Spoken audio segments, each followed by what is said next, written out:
Lord of the Mysteries. Chapter 683. So you are here as well.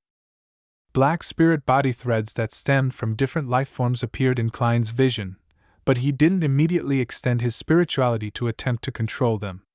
After distinguishing and confirming which spirit body threads belonged to Malsona, he gulped a mouthful of malt beer as he began to focus on the boxing match in the ring, just like a real member of the audience. The two boxers had their tops bare and didn't wear any protective gear. They fought all out, constantly clashing with each other as fist met flesh, and the situation quickly escalated to a fervor. Many of the alcoholic gamblers had adrenaline pumping through them as they shouted for the boxer they supported passionately, yelling, "Kill him! Finish that son of a b****tch!" On the second floor, Malsona also forgot the cigar in his hand as he was fixated on the ring below, his hands clenched tightly into fists. Apart from those who had to have their backs facing him because they were keeping tabs on any suspicious people or watching the important regions such as the rooftop or area beneath, the people around him couldn't help but have their eyes peeled to the intense boxing match. Klein raised his hand again, gulping a mouthful of beer as though he was out of breath from the tense atmosphere. At this moment, his spirituality silently extended and grabbed onto the illusory black threads corresponding to Malsona. 1 second, 2 seconds, 3 seconds. The brandy-nosed Malsona was just about to pump his fist a little as though he was in the ring himself, when he suddenly found his brain go numb. He felt the surroundings abruptly turn odd, as though several panes of glass were in between him and them. Malsona immediately discovered that his thoughts had clearly slowed down, as though all the parts in his brain had suddenly rusted. As the target was only an ordinary person whose spirit body was far inferior to that of a Beyonder, Klein took less than 20 seconds to achieve initial control over him. 7 seconds. All it took was 7 seconds. Oh no. Something wrong is happening. It's likely a Beyonder, with relatively special powers. Malsona, who often interacted with pirates, was no stranger to the mysterious world. It was why he spent large sums of money to hire Beyonders to protect himself. If he hadn't long destroyed his body with sex and alcohol, making his psyche relatively weak and his condition terrible, giving him a high chance of losing control if he were to consume a potion, he would have also wished to obtain supernatural powers himself. At that moment, as his thoughts were slowing down and due to his lack of experience, Malsona spent more than 10 seconds to figure out that he was under assault.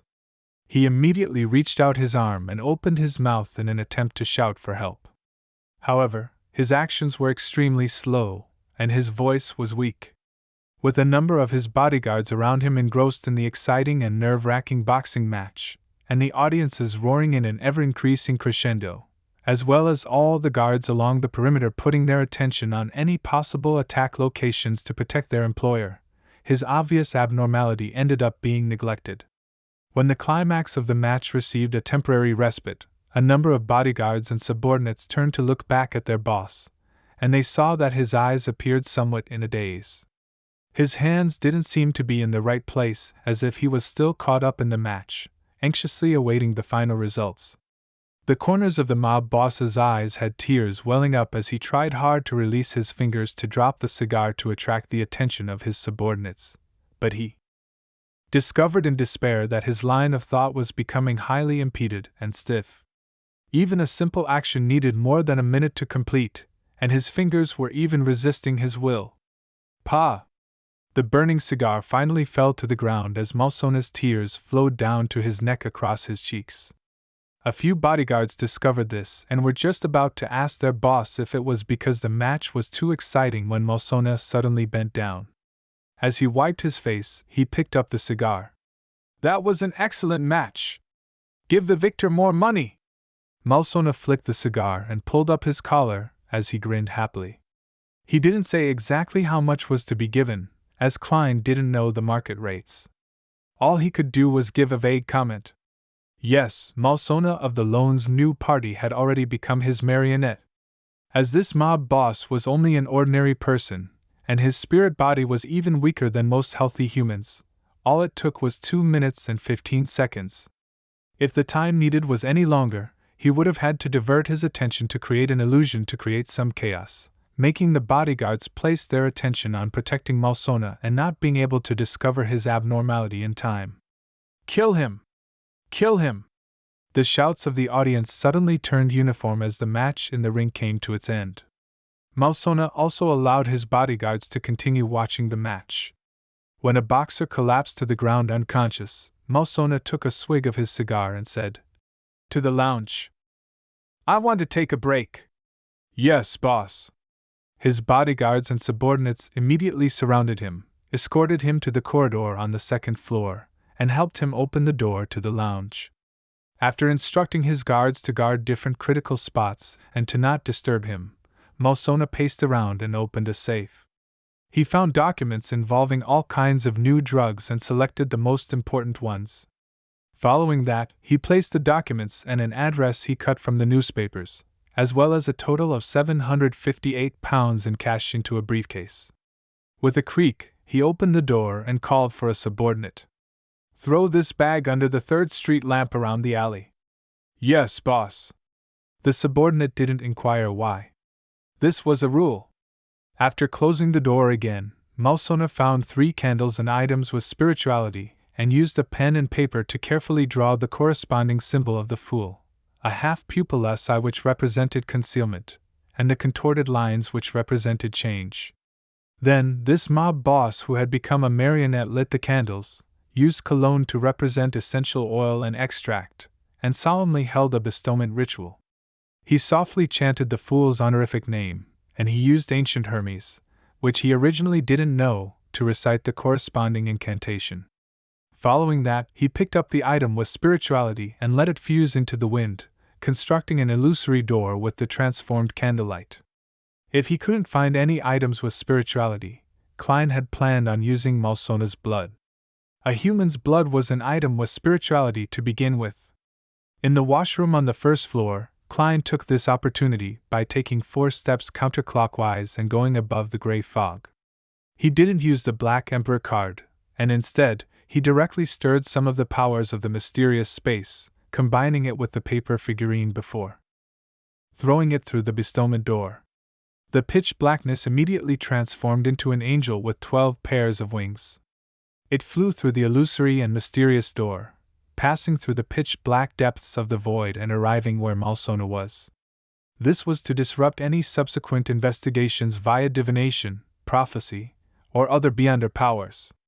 Right on the heels of that, Klein picked up Creeping Hunger and threw it into the ritual's door. Creeping Hunger arrived in the real world thanks to the bestowment ritual, and it arrived in front of Malsona. Having not eaten for a long time, it immediately became restless. At this moment, Klein, who had returned to the washroom, controlled the frozen Malsona from a distance of dozens of meters away to immediately close his mouth and pick up the glove on the altar. A crack opened in the middle of the glove as 2 rows of illusory, white, and eerie teeth were revealed. The senses of the marionette he obtained quickly weakened as he decisively severed his control. The slight backlash made his mind spin, but it didn't take long for him to recover. Then, as though nothing had happened, he left the washroom, returned to the bar counter, and continued drinking the malt beer he didn't finish earlier. At the same time, he found a rat on the 2nd floor through the use of spirit body threads, and he made it become his marionette in less than 2 minutes. The rat began searching for a tunnel and path with rather awkward and unfamiliar motions, and it took quite some time before entering Malsona's lounge through a hole hidden by a bookshelf. At this moment, a thin glove that resembled human skin lay silently on the ground as there was nothing left behind of Malsona, not even his clothes. The rat climbed up to the table and bit on the paper with the symbol corresponding to the fool, placing it close to the burning candle. The paper quickly ignited and burned to ashes. After extinguishing the 3 candles and returning them to their original locations, the rat came beside Creeping Hunger and bit onto it. Then, it returned via its original path and left Malsona's lounge. It stealthily ran all the way to the balcony facing the outside on the 2nd story, and it silently climbed down. On the 1st story where the bar counter was, Klein finished drinking his last mouthful of beer, put down the cup, and slowly stood up. He pressed down on his half-top hat, stuffed his hands into the black double-breasted frock coat, and walked past the alcoholics and gamblers without any haste and came to the streets. Following the light of the street lamps, he entered the alley at a normal pace. While pulling out a paper figurine and lighting it with a flick, he picked up the briefcase thrown under the 3rd Street lamp. At this moment, a gray rat came with a thin human-skinned glove in its mouth out of the shadows. Klein bent his back with a deadpan expression once again and picked up Creeping Hunger. Then, the gray rat left on its own, climbing into a rubbish chute and lying there until it lost its breath. With night about to fall, the street lamp illuminated Klein as he stood there, spreading his fingers in an unhurried manner, while wearing Creeping Hunger on his left hand. After stretching his finger joints and getting used to the glove, he carried the briefcase and followed the still vibrant and lively oak tree bar before vanishing at the crossroads. He took out the address slip and stamps from the briefcase and left only with the important documents, pasting them onto it. Then, he placed it in a mailbox on the corner of the street. Finally, Klein changed back into Gehrman's Sparrow, took a rental carriage, and headed for another bar around the pier.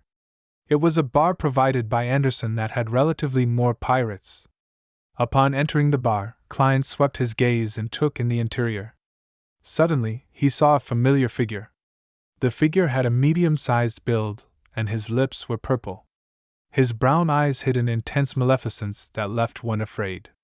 He was none other than the second mate of the King of Immortality Agalito, Slaughter Curtius, with a bounty of 9,500 pounds. Clearly, after escaping via the exit of the dangerous waters, the death announcer had arrived in the nearby Toscarter Island in search of replenishments. So you are here as well. The corners of Klein's mouth curled up slightly, discovering in a chance encounter the devil who couldn't be more suitable for hunting. Just as he generated that ill intent, Curtius sensed him and turned his head to the entrance of the bar. Klein didn't hesitate to grab a beer on the table beside him and threw it over. Right on the heels of that, he drew his revolver and coldly aimed. Bang!